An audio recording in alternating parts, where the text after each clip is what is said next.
This 57 Chevy isn't a funny car, and it's not a pro stocker or a pro mod. It's not even a bracket car. So what is it? Just watch.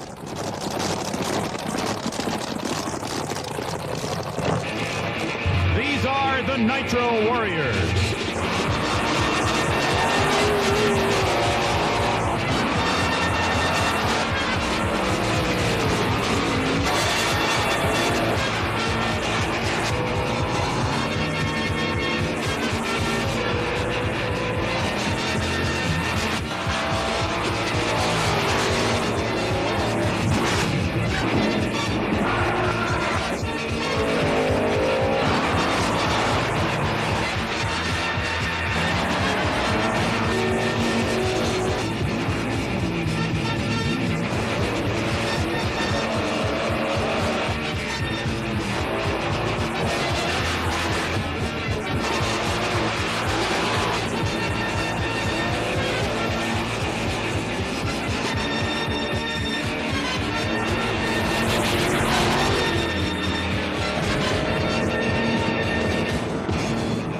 Oh, I love it.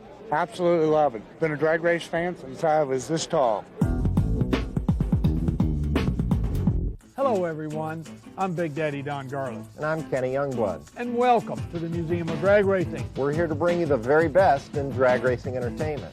And this episode of Nitro Warriors is called Wacky Wheelstanders. Oh, wacky they were. If we're going to go back a little bit in time here, the 80s and 90s and the golden era of the Wheelstanders, we'll see the best of the best. The first, the little red wagon.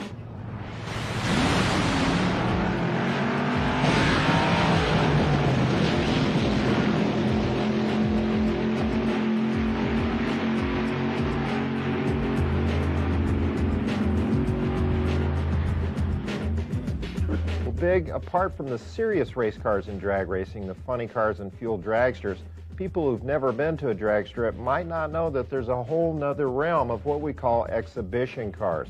Wheelstanders are the favorites, and the king of those is right behind me, Bill Maverick Golden's Little Red Wagon. Now, Maverick really invented the Wheelstander, didn't he? He was the first guy to do that.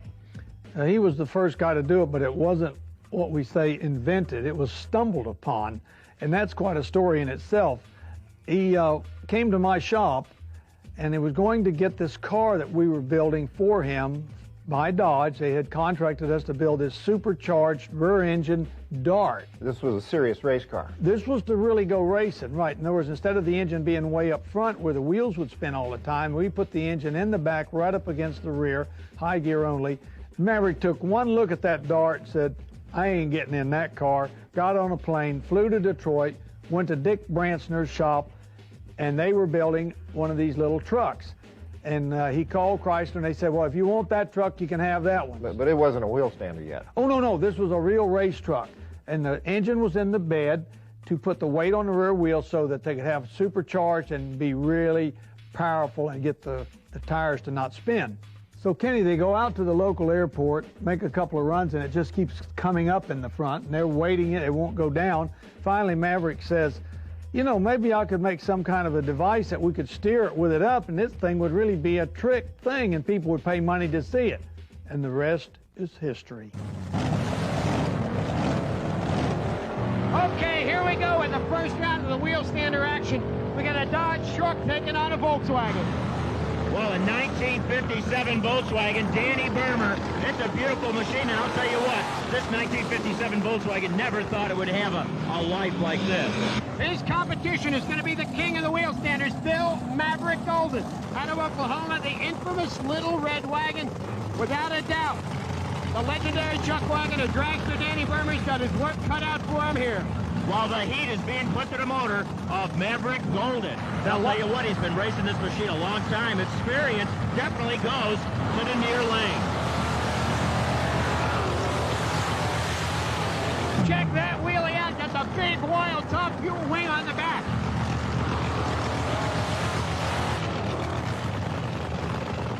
Now, both of these cars powered by basically the same engine, the 426 Chrysler Hemi, supercharged fuel injected on alcohol.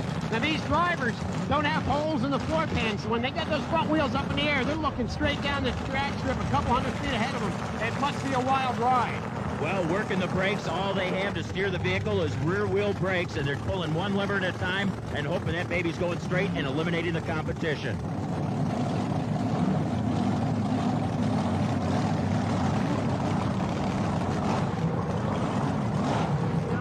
Now look at Danny Berman, there's smoke coming out of his engine. That's part of his show. He injects, believe it or not, kerosene into the injection system. Look at the fire coming out. Whoa! Unbelievable. What a show. Danny Bermer, 57 Volkswagen, and it is a pickup truck, and it is a beautiful machine. And I'll tell you, these New Jersey fans are loving this. Look at the fire coming out of the stack of the legendary truck wagon.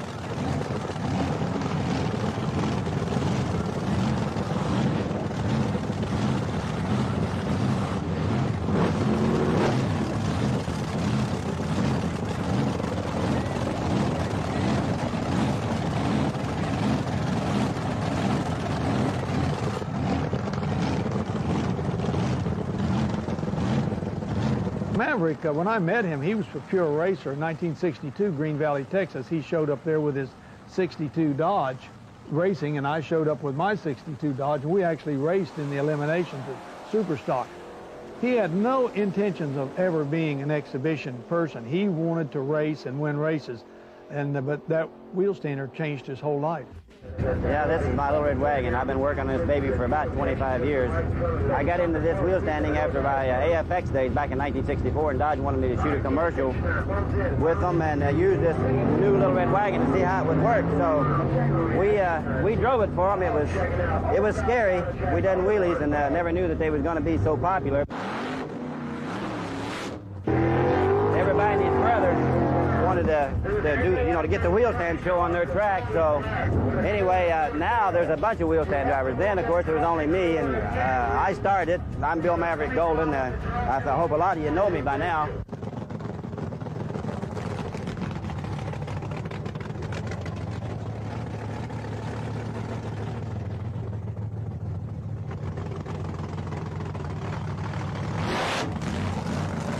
As you can see, the wheelstand cars are a bit of a different breed. They do wheelies instead of run with all four wheels on the ground. And this little baby here has got the engine setting in the back of the truck, so it's a little bit easier to do the wheel stand. It still isn't a guaranteed thing. What you got to do is come off the starting line, get the front wheels up about 5 feet in the air, and then try to run with this big 1,600 horsepower motor and get her down the track without crashing and trying to keep it in the right lane.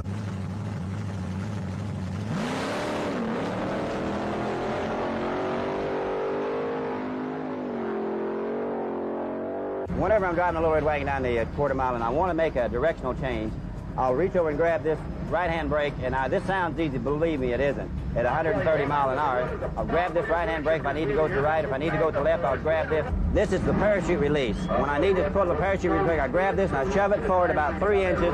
That lets the parachute out in the back, and if everything's going all right, we can bring her safely down and get ready for the next run. This is my shifter. We're in neutral. I take off in second gear, about 8th mile down the track. I hit high gear. Sometimes you don't even have one hand on the steering wheel. You're just, you know, flying down the drag strip at 125 to 130 miles an hour. You get on the big end, you jerk her back into neutral, you push your parachute, you've guided it with the brakes, hopefully not too much. The engine's still running, the transmission's all right, the rear's okay, and you're ready for the next round. So that's the way you do it in the racing business.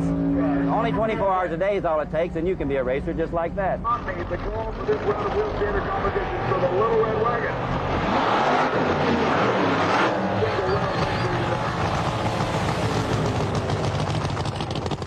And then this basically is what a wheelstander is. You got the engine setting in the back, the transmission, everything close together. You're sitting in the middle of the cab up in the front, and if everything goes all right, you put on a show that nobody will forget.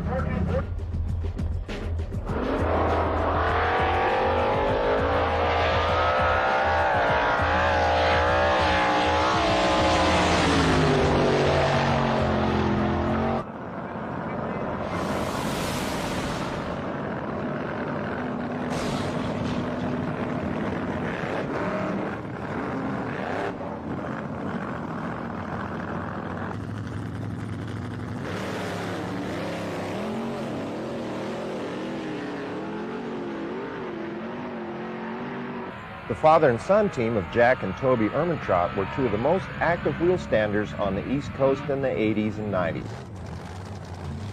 They were always booked in at Englishtown, and the crowds really loved them.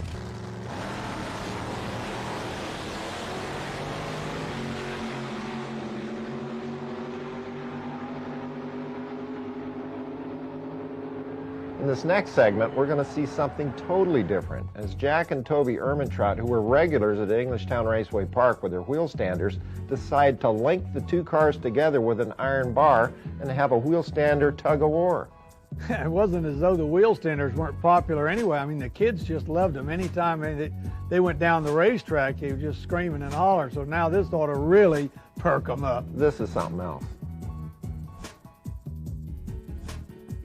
What we're about to do here is a tug-of-war. As you can see, both cars are hooked together with a solid steel bar. What we'll do is get in the cars, fire them up, put them in gear, step on the gas, and whoever pulls, who's the winner. How dangerous is this? Yeah, I don't know. Depends on how far the parts fly. To get ready, Toby puts traction compound on the track so the cars will create plumes of smoke. Then some more right under the rear wheels. Once everything's in place, the Englishtown crowds come to life with a countdown to destruction.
That's Toby jumping out of the windwalker to make sure his dad is okay. Of course he is.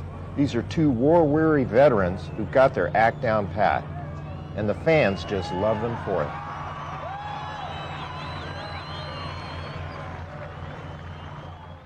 Well, Big, when Bill took the little red wagon out to the racetrack, what was the reaction from the fans? Well, I might add that this is the original one behind us here, and the fans weren't ready for it because no one announced there was going to be a wheel stand or anything like that. No one had ever seen one.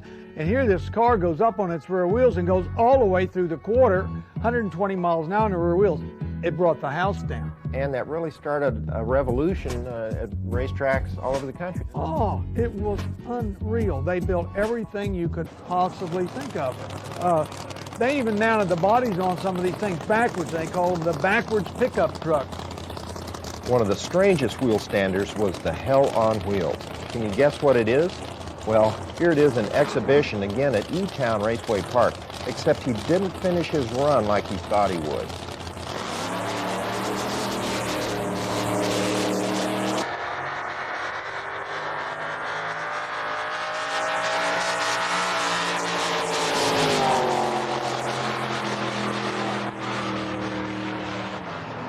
Of course, he went down gently, and the Englishtown safety crew was on the scene immediately. No matter how wild they look, these cars are generally pretty safe.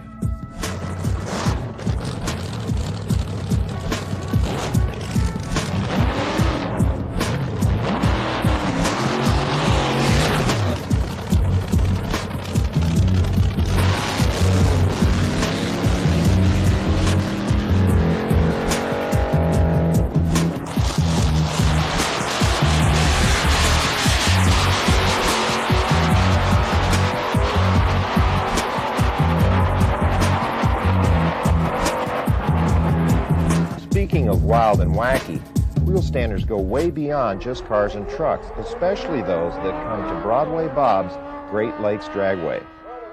He always puts on the strangest shows.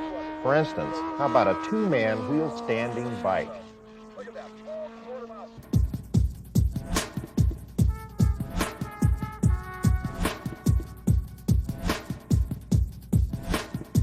most incredible wheelstander I ever saw was Richard Schroeder's dually. Here's this huge crew cab with two blown big blocks in the bed spitting out fire and flames. Then Richard comes out driving just as easy as you please and thrills the crowds in the Great Lakes stand.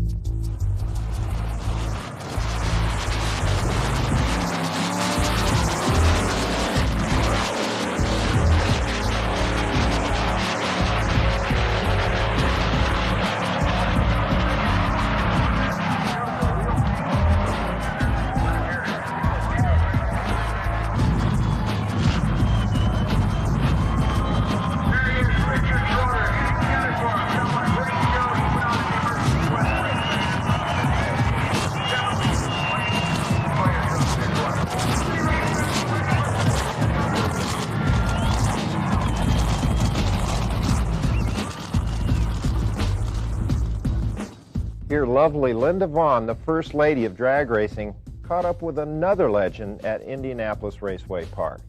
Hi, y'all. I'm Linda Vaughn, and I'm here with Bob Riggle, the driver of the famous Hurst Hemi Under Glass. Hey, Bob, tell me something about the Hurst Hemi Under Glass, because a lot of folks out there would like to know all about it. What size engine, how fast you run, what you do. Well, it's a 1966 Plymouth Barracuda with a 426 Hemi in the rear seat underneath the glass. That's where the name comes, the Hemi Under Glass. It has a automatic transmission, does wheel stands a full quarter mile, anywhere from 11 seconds to 13 seconds at 125 miles an hour. And the car was started, of course, you know, back in 1965 with George Hurst at the Hurst plant, and I worked for them and built the cars for them, and then eventually drove the cars for them. One of the best drivers in the whole business right here, Bob Riggle, Hurst Hemi Under Glass.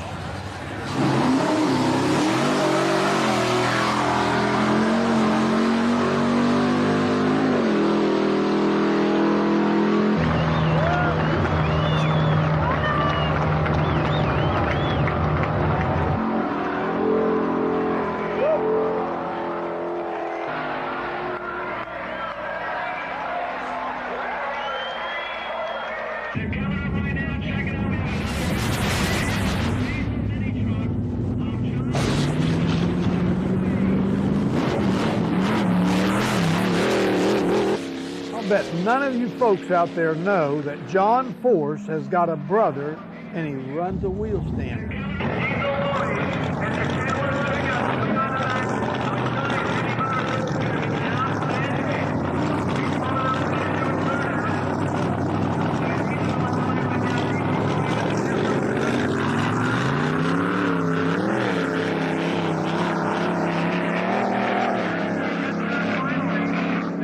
The unique thing about this car is that it gets up on the rear wheels and bounces when he takes off.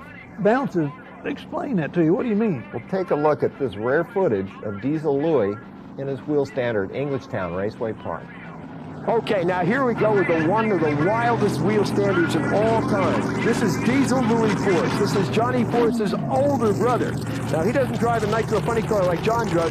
He has the most unusual drag racing vehicle there is. It's a 1953 Kenworth, powered by a big block Chevrolet. The motor mounted in the truck backwards in the back where the thick wheels should be, again for that all-important weight transfer. Now, it's a very unusual car. Diesel Louis from California. This is his first East Coast appearance out here at Englishtown for the Kmart Polaroid US All-Pro Championships.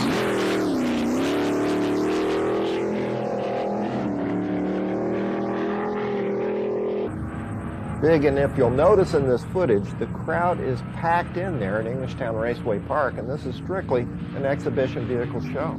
Well, it just proves that drag racing is entertainment. And you know, there's a lot of these little tracks around the country that put on these shows, and people should support them because that is keeping the entertainment side of drag racing alive.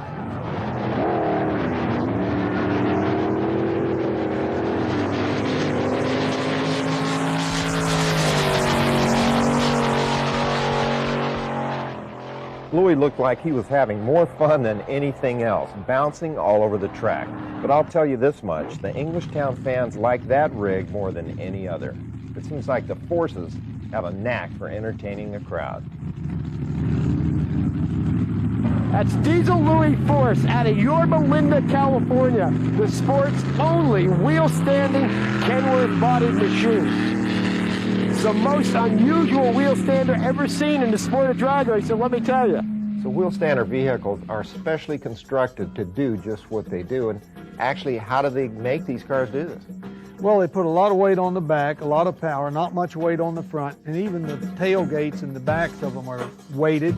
And then, of course, to get those beautiful sparks, they have titanium blocks on the skid bars, and that makes the show what you see. On top of that, they have two-wheel rear steering brakes up in the driver's compartment. And how the heck does the guy see?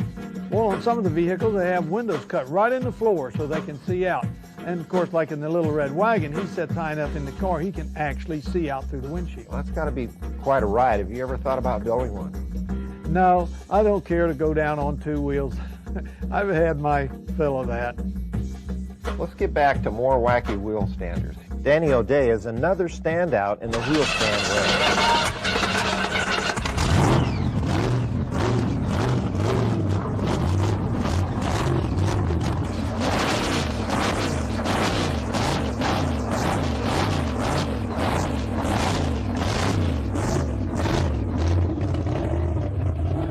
Gets himself strapped in and fires up his little wind-up pickup.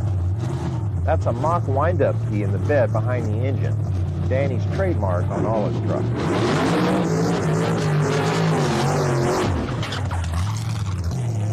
Here he gets ready for a wheels-up pass down the Atco drag strip.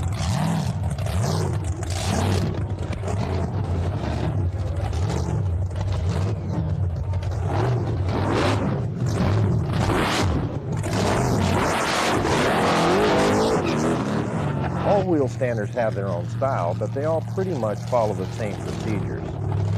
First, they do a little burnout, then chirp down the track to get the crowd's attention.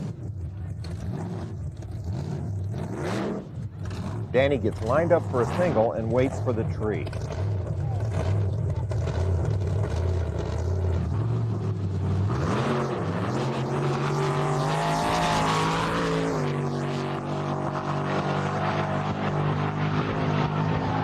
He does a handy 10-second run at 143 miles an hour on two wheels.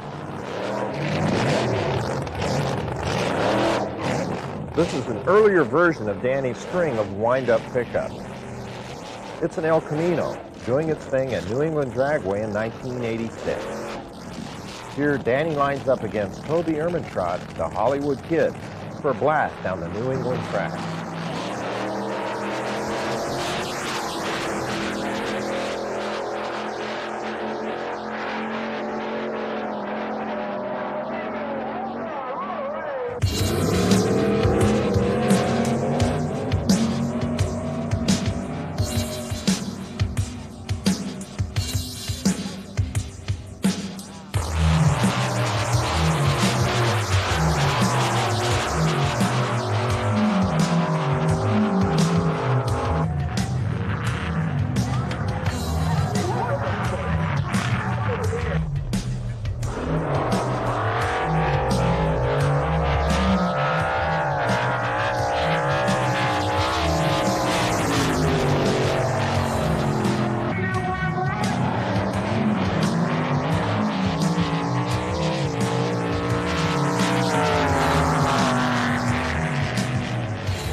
We traveled down a quarter mile at speeds exceeding 130 miles per hour on the rear wheels only.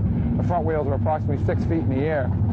I've held national records 3 or 4 times with my Young American car, the Monza body, and Jim Curtis has set a few with my other car, the Superbug.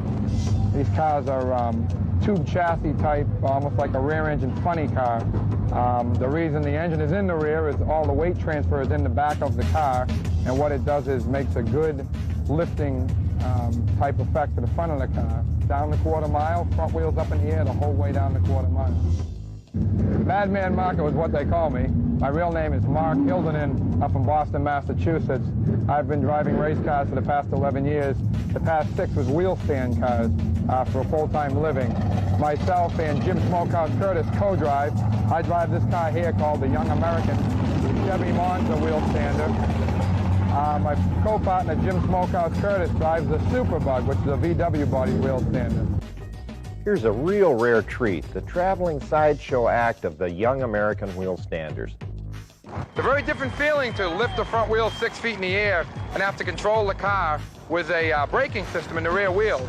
What we actually do when the front wheels lift up is we grab a lever on our right-hand side and you push that lever forward to go left and you pull it back to go right.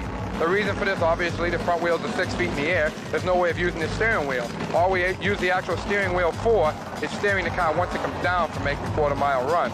Otherwise, we're up in the air, we're looking out a hole between our feet to see where we're going. We have a small opening. We can see approximately 100 feet in front of us. So we're looking out the floor. We're steering with our right hand with a steering brake, with the rear wheels actually braking the car to steer it. And we're shifting with our left hand. We make one shift down the quarter-mile and steering with our right.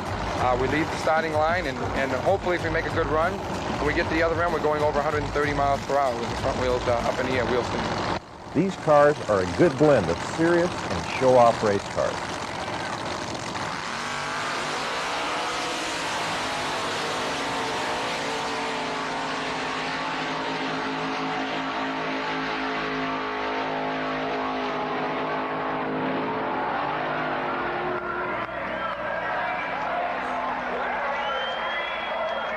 The way that these cars spark, they have what they call titanium plates on the end of the wheelie bars.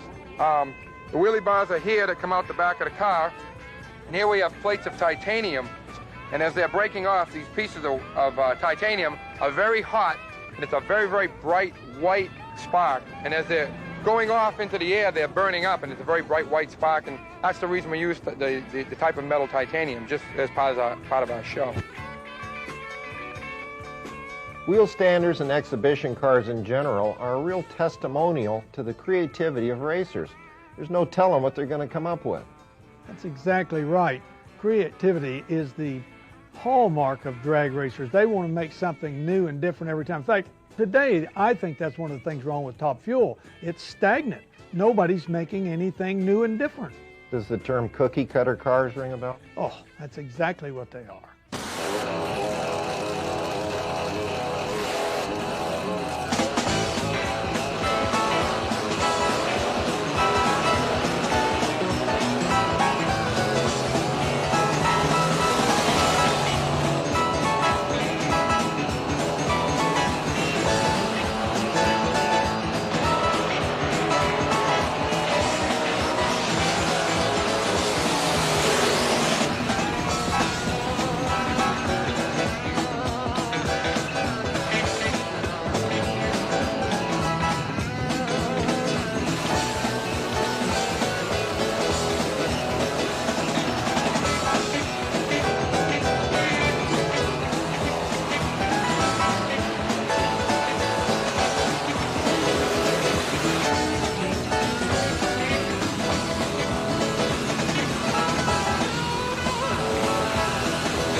Another real popular driver was Ed the Outlaw Jones. He took entertainment to the max. He built a beautiful stagecoach reproduction wheelstander as well as this gorgeous fire truck.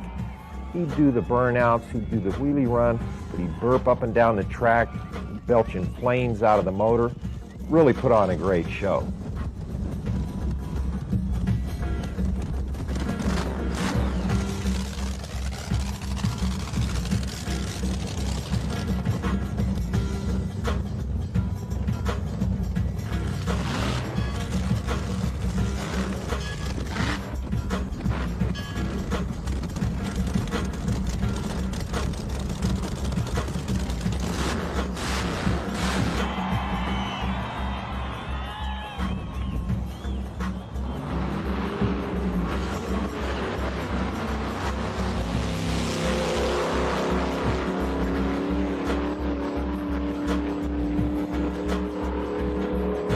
There goes Ed the Outlaw, wheels up, sparks flying on a good run down the track, running it all the way through the lights on two wheels.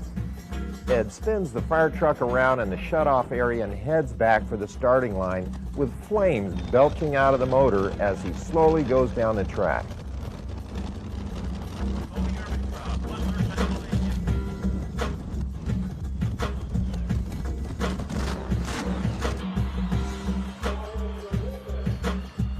Ed stops the truck in front of the tower, jumps out, and works the fans into a frenzy.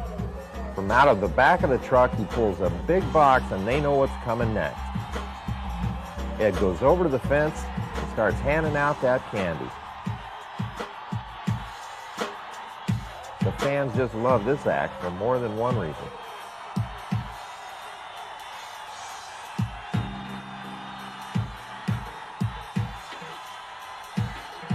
Ed jumps over the guardrail, runs over to the fence, and starts throwing the candy into the crowd. What a showman. Ed the Outlaw Jones. Now here's Hollywood George Tours in his gorgeous 57 Chevy Nomad.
Down the quarter mile, I use the left and right steering brakes in the car, let go of the steering wheel, forget everything you've ever known about drag racing.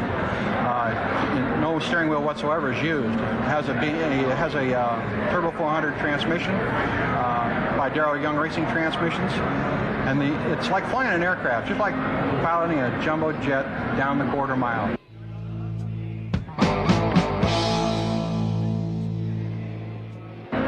We've done a lot of drag racing and stuff, and we just love wheel standing.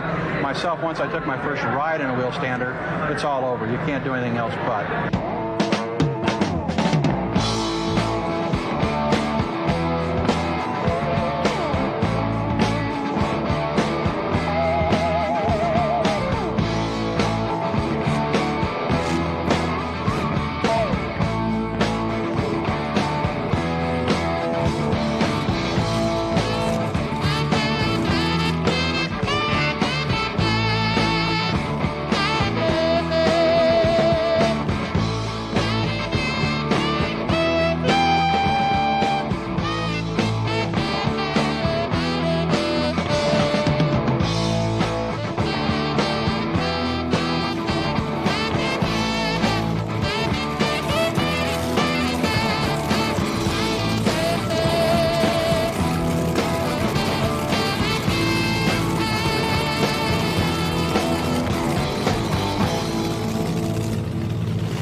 my name's George Tours. This is my lovely wife, Barbara Tours.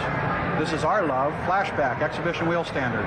It's a 1955 Nomad station wagon powered by a 427 cubic inch blower drive services supercharged alcohol burning motor. The car completes a quarter mile at over 130 miles an hour.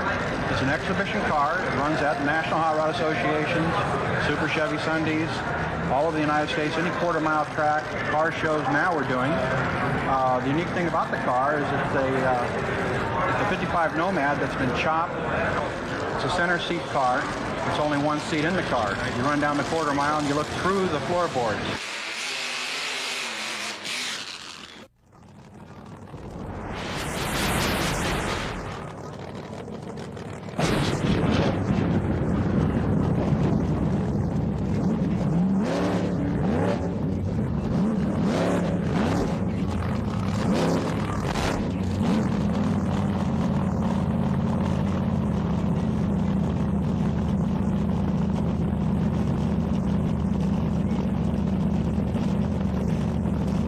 Here's Jack and Toby Ermintrout at Englishtown again with some really classic footage from about 1986.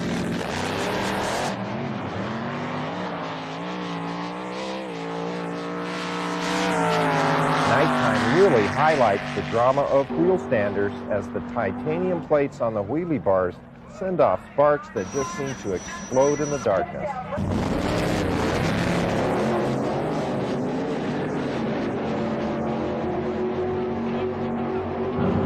Called Wheelstanders are the darlings of the exhibition set for drag racing. Basically a funny car, fiberglass body, tube chassis, with the engine mounted in the back. And that can give a lot more weight transfer so that the drivers can carry those front wheels up in the air as they go down the track. Both cars, again, powered by the same basic motor you see in an alcohol funny car. About 500 cubic inches, supercharged, fuel injected on methanol alcohol as the fuel. Down there you go, look at those tails shooting showers of sparks. They even set the track on fire as they go on down. 979 for Toby, he takes a win.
1976, we started sketching out on a pad a twin-engine dually wheelstander, 4-door crew cab, and everybody said we couldn't do it. And kind of like a little bit like Garless, you know, you say you can't do it, well, we'll try it, you know, and we did. We built it.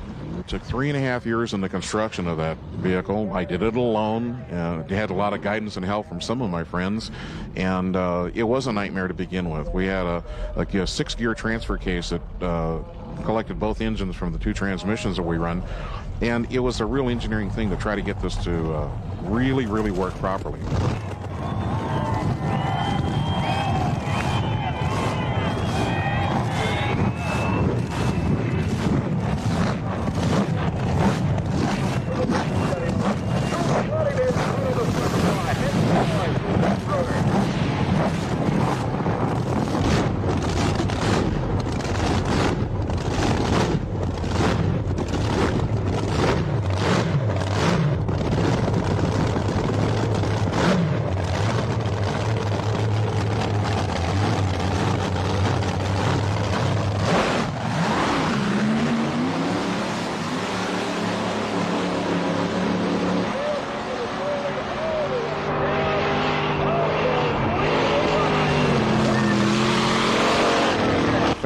Banner Brothers in LaFontaine, Indiana, were the ones that discovered the right tooth pitch on the gears to make it work. And from that day on, knock on wood, it has never failed. It is the longest, oldest living twin-engine exhibition vehicle in the sport of drag racing. It's fun because, you know, we learned a lot of things from it. You know, I saw what the Jets were doing with their flame shows, and of course the illusion of the flame is even, you know, broadened when you start putting smoke out. So we put smoke into the pipes and then put flames into the pipes, and of course we put over $10,000 of strobe and electronic lighting on it, so when we come back down the track it really soaks up the crowd.